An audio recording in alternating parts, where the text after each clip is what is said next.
When I was 13 in eighth grade, Mr. Scalise, my English teacher, assigned to our class, as I'm sure he assigned to all his classes each year, the short story. Specifically, write a short story. Now, I'd always been interested in writing, but this was the first time I was assigned a short story in class since I was 9. And I dove in because I had been reading a lot of fantasy literature and gotten very interested in fantasy fiction. And so I wrote a story, an odd story called The Key, about this boy who gets this key to this door to the underworld, kind of the dark, kind of like Dungeons and Dragons kind of place. And he travels to the cave where that door is with his key.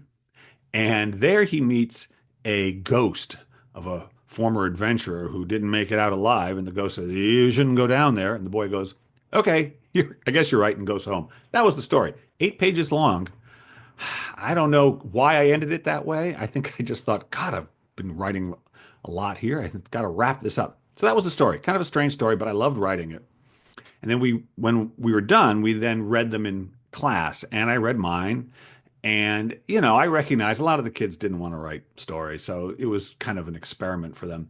Whereas I already could feel my interest in it was pretty alive. But so I read mine, and then a girl named Jennifer Carroll read hers. Now, Jennifer and I had a few things in common. I played the flute, and she played the flute, but she was already more serious flute player than I was, and I knew, she was the best flute player in the school. She would go on to be a professional flautist, but she was a classic straight A student, as a lot of musicians are, and at least flute players, I think. And so she was going to do everything well. And she wrote this, what I sensed is she was reading the story about this student who became a teacher in a kind of full circle moment for this kid. I remember her reading it to us, and I thought, that's a better story than mine. I mean, that's a more complete story. The ending is more satisfying. Yeah, I thought these kinds of things when I was 13, more or less. I thought that's better than mine. But then I thought, and I didn't, and I know I was kind of comparing myself, but it was a really important moment. I thought, but I like it more than she does. And that's really all that matters. I mean, yeah, I was comparing myself, but I think the main thing I was doing there to the young artist was like, don't worry about it.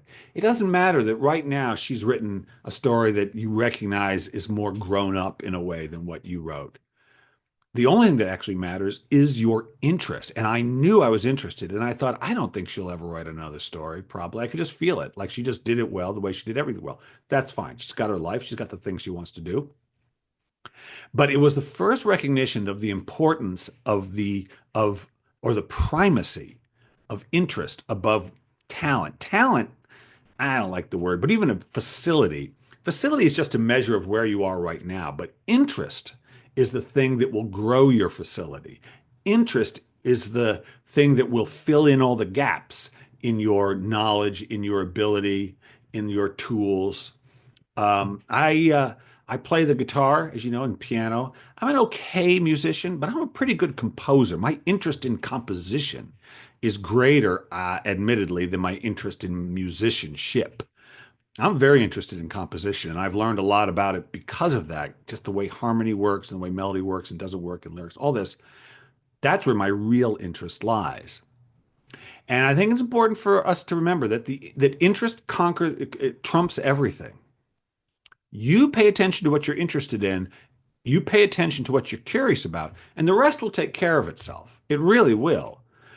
There's no replacing interest. Like you will never be better than when you're interested. You'll never have, and in fact, when you're writing a story, you will reach those moments. I always liken a book or a novel to like a marriage. If you better love the person that you're married to because you're going to have fights and you're going to have dark moments. You're going to run out of money and you're going to have like there's going to be tough times. But if you love each other, you can get through that. But if you don't love each other, really, if you're there just for convenience, for sex, or for whatever it is that brought you together, those tough times will show it, and you won't, and the marriage won't, or the relationship won't have the legs to get through it. So you better love that book because you will have tough times with that book probably, where you will get into an argument with it, where you don't know where it's going. But if you're interested in it, if you love it, if you're really curious about it, you'll get through it. It trumps everything. So try not to worry too much about your ability. Instead, pay attention to what you're interested in and follow it. That is the surest guide.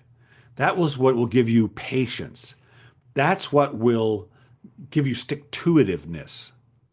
That's what will give you perseverance is interest because you just keep coming back to it and keep coming back to it because you feel good when you're interested and you don't feel good when you're not. Yeah, it's actually kind of simple in a way, isn't it? And that's okay. That's okay. The best stories are simple. They are.